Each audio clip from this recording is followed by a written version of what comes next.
You manage $1 billion worth of watches. Explain to me the business behind that. Well, it's quite of a new thing in the watch industry, to be honest. Like that watches are seen as a luxury asset class. Like it's normal in the art sector. Like you have people managing art collections worth gazillions, like car collections even. But watches and cars are actually really close to each other. Funny bit is, I manage everything from acquisition to consolidation or to consolidate collections to like proper selling of pieces. Give you an idea, if you have 250 watches, you are in a certain value bracket, right? You're worth something. You spent a lot of money on 250 watches. You don't want to worry about servicing every single watch, and every single watch is a different service interval. Same as every single car needs to be a trickle charger. Needs to be that needs to be managed. Usually when you have a collection of that magnitude, you also have different houses. You live across the world. Where are your watches? You want to keep track of that. So a real important part to understand is that you need someone to properly manage that, depending on what a collector's goal is, of course, right? Every collector has a different goal. One collector just wants to collect every single watch ever created from this brand. And you have another collector that wants to see a growth of his investments. And he says, I'm spending 25 to 50 million. 25 is, well, that would be the absolute bare minimum, to be honest. But he wants to spend 25 million on a watch collection. It's not that I buy 25 million worth of watches. No. Like, I help him, we find them, we work together, we tailor that to what he actually wants to achieve. And it's all different. And it's funny, I'm going to say something crazy. One of the biggest watch collectors in the world is a woman. And it's insane. I can't tell you who it is. What is she worth? I can't tell you. So when you're working with these clients and they're wearing these watches, I imagine some of your clients have watches that are $4 or $5 million. Yeah. Have you ever had a client lose a watch? Yeah. Yeah. And my task is then as well to find out. How expensive was the watch they lost? $2.5 million. How do they lose $2.5 million? Well, you see it as $2.5 million, but when you have just a wristwatch or watch on your wrist, it's just a watch. And the funny bit is, like, it can happen very quickly. In Vegas, you hear it all the time. You get drugged, brought to a room, and they walk away with the watch. Like, you hear that all the time. Yesterday, I heard that from someone.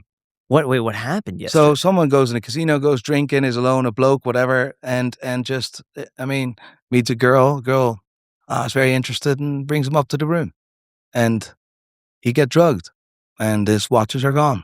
One of which, I don't think it was a watch, but his wallet was stolen. Like, it's what happens. And then how do you trace it down? A Rolex is difficult to trace down. Yeah. But specific watches, well, I can show you a photo of a George Daniels, right? I know that George Daniels George Daniels is the most important watchmaker in the world, hands down. Right? Without George Daniels, the watch world would have looked completely different. He only produced like 37 watches in his entire life. And he's known as he's the man responsible for the coaxial escapement that Omega bought. And he only touched 37 watches himself, right? 24 of which were wristwatches. So it's easy to find. It's easy to find because someone that steals that is going to have to sell it. And that person Googles and sees, oh, that's a lot of money. Yeah, it's a lot of money. So they want to sell that. That will always come on the market. And something that is so niche, so rare, yeah, that's easy to find.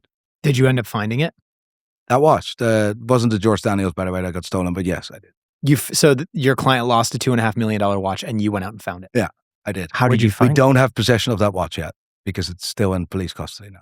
Who loses money in that deal if you find the watch? Like, does the owner just automatically just get it back? No. Or like, what if it gets sold and someone's like buys it for $100,000 and then they own the watch? They genuinely didn't know it was stolen. And then someone says, oh, that's my watch. Do they just have to get it back? And then the person who spent the money is just out the money? I'm not a legal expert, so I don't know how that goes. In this case, the court case is, this guy is going to go to jail and the court case. And whenever that's finished, I think the asset is going to be released. But at least the asset now, the watch now, is in possession of the police safely. So until that is, the court cases go in, and that could be a year, 2 years, maybe. I don't know. But as soon as that is released, that watch is going to go back to its original. So do you just take a % or so of the $1 billion worth of watches that you manage?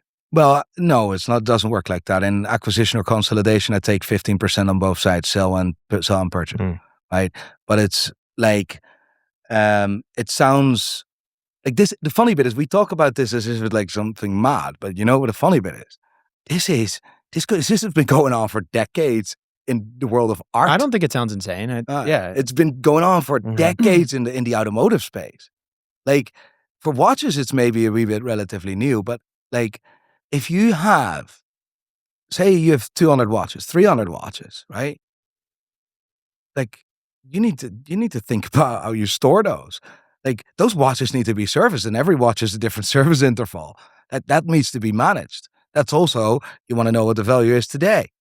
You also want to know and make sure that value maintains. If that is your goal with collecting, and that is really important. So that is one of the goals. That's what we set out. And I mean, it's relatively new in the public space for watches, but like it's been going on for a good few years. I would be personally probably one of the biggest ones that manages that. So if I'm just doing back of the napkin math, you said it's 15% of $1 billion. No, it's not. So what am I getting wrong that's here? only acquisition. So that's only acquisition in and out. So meaning my margin is, 15% of acquisition and 15% of selling. So I take 15% of both sides from the buyer and the seller. It's not 15% of $1 billion that I manage. The combined collection is 15 million. But it's very often, like I didn't sell those $1 billion watches. I didn't. The majority of, 90%, 95% of those watches have already been acquired. But the deal is simple. Any watch that's been added or any watch that's being moved from that moment that we sign is 15% in and out. So if they end up selling at some point in the future, then you would retain 15% of the sale price. I like to think that's incredible maths. That's would be absolutely unbelievable. I've never have to work again, but I don't think it worked like that. How it works in that part is that a collection is going to be hand down, depending what the goal is of that person. But nobody's going to sell 10 million, 20 million. And I'm managing a collection for a couple of years. That doesn't mean that is the end of the road. Like if I manage a collection for 5-6 years and the guy's finished, is done, or wants to move on, I don't have right to 15% of his collection. No, I have right of 15% of every watch that is being bought and sold from the moment he signed up.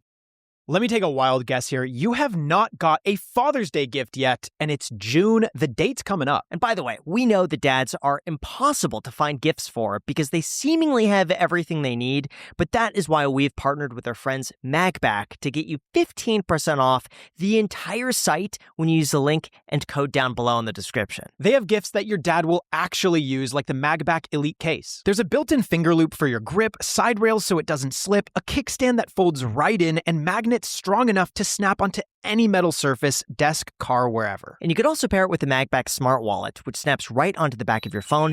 It holds your cards, and you could even ping it in the event you lose it and want to find out where it is. This is actually so embarrassing, but I kid you not, I used to have 2 wallets. Because I would lose my main wallet so much, I would have a second wallet with a passport card, credit cards, and cash, and I kid you not, I'd use it probably once a month. But with my MagBack, all I have to do is ping it on my phone, and boom bada bing, I know where my wallet is, and I have not lost my wallet since. It's incredible. And if you want to go further, they have multi-chargers, car mounts, Tesla chargers, key tags. There's something for every kind of dad. So get a gift your dad will actually use this year with MagBack. The link is down below in the description. And if you use our code, which is shown on the screen right now, and also down below in the description, you will get 15% off your entire order. And just make sure you order it before the 17th of June so your package will show up with enough time. Again, the link is down below in the description, as well as a code for 15% off your entire order. Happy Father's Day. I am so confident your fathers will absolutely love everything from MagBack. Thank you to MagBack for sponsoring this clip.